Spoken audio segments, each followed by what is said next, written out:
I have this little switchboard here, controls everything. I guess $18,000 scooter. And can you quickly just walk through the main parts, the most expensive parts you have? Okay, so obviously you have the custom battery. I have a 72 volt moly cell battery in here. It's about a little over 2,000. Eric Stamper. It's mainly for, you know, stability under high speed, something like that. It's 550. LED deck, you don't need it, but it looks cool, over 600. This is my favorite part of the scooter. This is an LED footrest made by a company called in China called Mark HM. Something like this, 500, and has its own remote. You can customize all the colors. And you have micro brakes, right? Of course, yeah, MT5Es.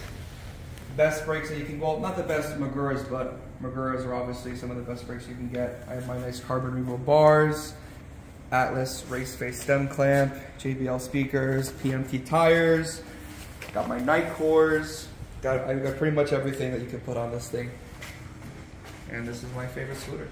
Looks beautiful, guys. 18K.